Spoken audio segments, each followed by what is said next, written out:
parler d'un sujet très grave, très très grave.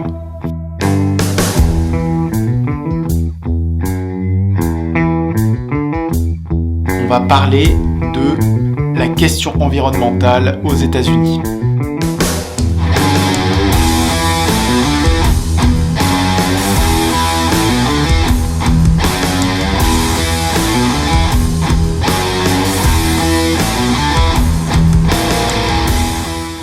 Bon, globalement, si on doit parler de la quantité de choses qui sont faites pour l'environnement aux États-Unis, très honnêtement, cette vidéo va durer 30 secondes. Voilà, c'est déjà terminé. Donc globalement, ici, on est à des années-lumière de se préoccuper de la planète. Alors je suis désolé, ça peut paraître complètement pessimiste ce que je dis, mais en France, nous, on vivait quand même avec cette angoisse et ce poids de se dire, nom de Dieu, la planète va mal.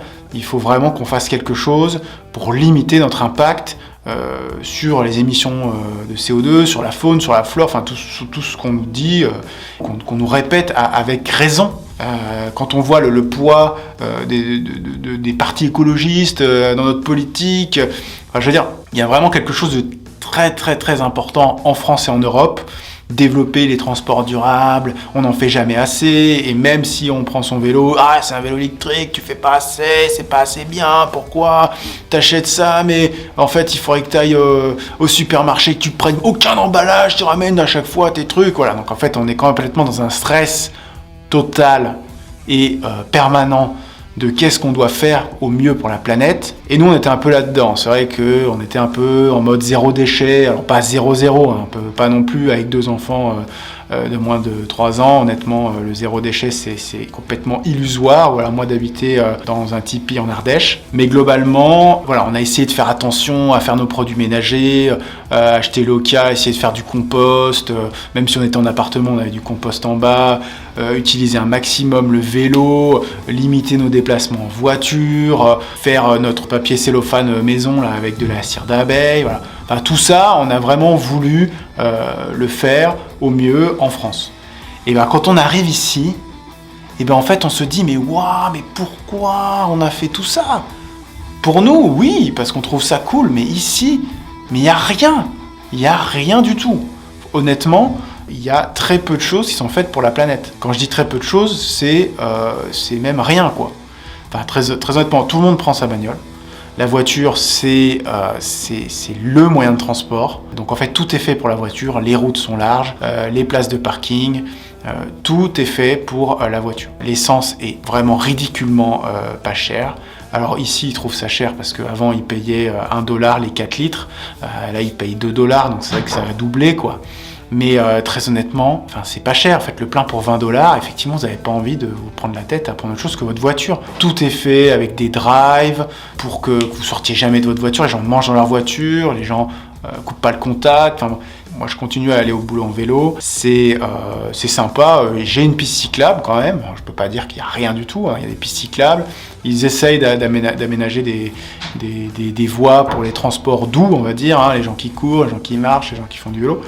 Bon, ça reste quand même extrêmement anecdotique. Un autre truc qui choque, hein, c'est que nous, voilà, on a interdit tout ce qui était plastique. Et ici, en fait, voilà, donc on est toujours servi à la cafétéria avec des couverts en plastique. On est toujours dans des assiettes en plastique.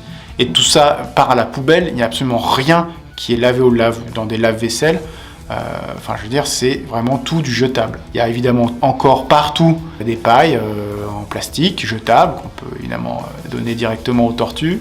Et il y a effectivement pas du tout de volonté de ce point de vue-là. Enfin, en tout cas, c'est pas quelque chose qui est annoncé et c'est pas quelque chose qui est mis en avant sur le plan marketing des marques, quoi. Je veux dire, les marques, en France, il y a un petit côté greenwashing, nous on fait des trucs cool pour la planète et tout. Alors ici, très honnêtement, tout le monde s'en fout. Alors ici, dans les supermarchés, il y a encore des sacs plastiques. Et ici, on vous emballe tout 2 ou 3 fois. Donc, c'est-à-dire que vous avez une bouteille de lait. Alors, autant les bouteilles de lait, ici, ils les vendent par 3,5 litres, 4 litres. Donc ça, vous dites, bon, voilà, il y a moins d'emballage puisqu'il y a 4 litres de lait dedans.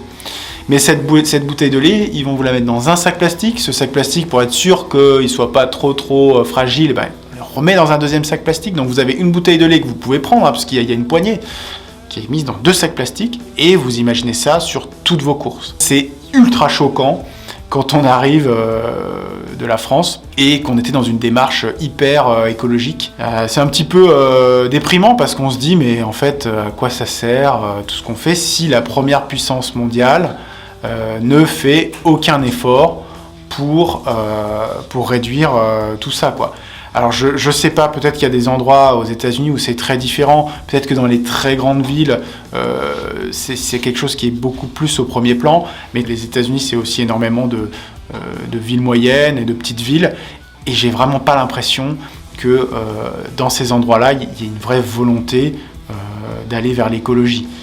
Les gens sont surtout accrochés à leur qualité de vie et à leur confort, et ici c'est vrai qu'il y a une espèce de course à la consommation permanente. Donc l'écologie, globalement, c'est probablement le gros point noir pour l'instant des États-Unis. Ce qu'on sent vraiment, on sent pas du tout la volonté de progresser par rapport à ça. En fait, il y a simplement en fait, quand vous arrivez, il y a une expérience très simple à faire, c'est vous sortez de l'avion, alors effectivement vous sortez de l'avion puisque vous venez de France, hein, vous n'allez pas venir à la nage, hein, faut pas non plus exagérer. Et en fait vous regardez toutes les bagnoles qui sont autour de vous et je vais pas faire de statistiques, mais bon les statistiques elles sont disponibles, mais je dirais entre 6 et 8 voitures sur 10 sont des 4x4, des pick-up, des SUV.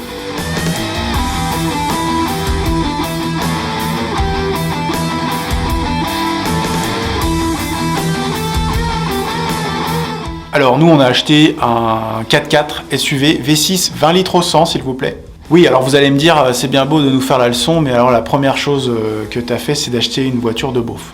Alors déjà non, c'est pas une voiture de beauf ici, c'est une voiture complètement standard. Et on a pris le parti de ne pas acheter une voiture neuve parce que ça allait nous coûter un bras pour 2 ans. Et donc on a pris une voiture d'occasion qui nous a pas coûté non plus très très cher, mais qui n'était pas non plus toute pourrie. On est très content de cette voiture, on l'utilise pas beaucoup. Mais en fait, effectivement, tout le monde a ça, quoi. Tout le monde a des très gros moteurs, enfin beaucoup.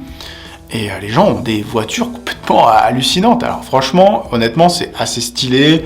Le gros pick-up Ford ou Chevrolet ou Dodge V8 qui fait un gros bruit, là, avec du chrome et tout. Franchement, elles ont de la gueule, leurs bagnoles. Je dis pas celle-là, hein, les autres, il y en a d'autres. Enfin, c'est pas très très beau non plus, mais ça en jette, quoi. Après, honnêtement, l'intérêt quand on habite en ville d'avoir un truc pareil, ça c'est pour les bûcherons, quoi, qui vont tronçonner du bois au milieu de la forêt. Mais bon, ici c'est les voitures, hein, c'est à tout le monde et il y a plein de gens qui ont ça, quoi. Donc je crois qu'on a encore du chemin à faire avant de pouvoir vraiment se dire qu'on va pouvoir changer les choses. Alors effectivement, l'arrivée de Joe Biden et retour des États-Unis dans l'accord de Paris, c'est déjà une première chose, mais les gars, il y a du taf là. Il y a grave du taf et va vraiment falloir faire quelque chose. Tout n'est pas rose ici, hein, on y reviendra sur plein de sujets, mais globalement celui-là c'est un truc qui me tenait vraiment à cœur en France et honnêtement je suis très choqué et à la fois complètement désemparé de voir que en fait il y a rien qui bouge et que ce pays est vraiment pas du tout en avance, hein. Pour autant je vous disais au niveau du travail, de la recherche, de plein de trucs qui sont au top, mais ça, très honnêtement, ils y sont pas du tout. Donc voilà, espérons que ça change, pas sûr. À suivre.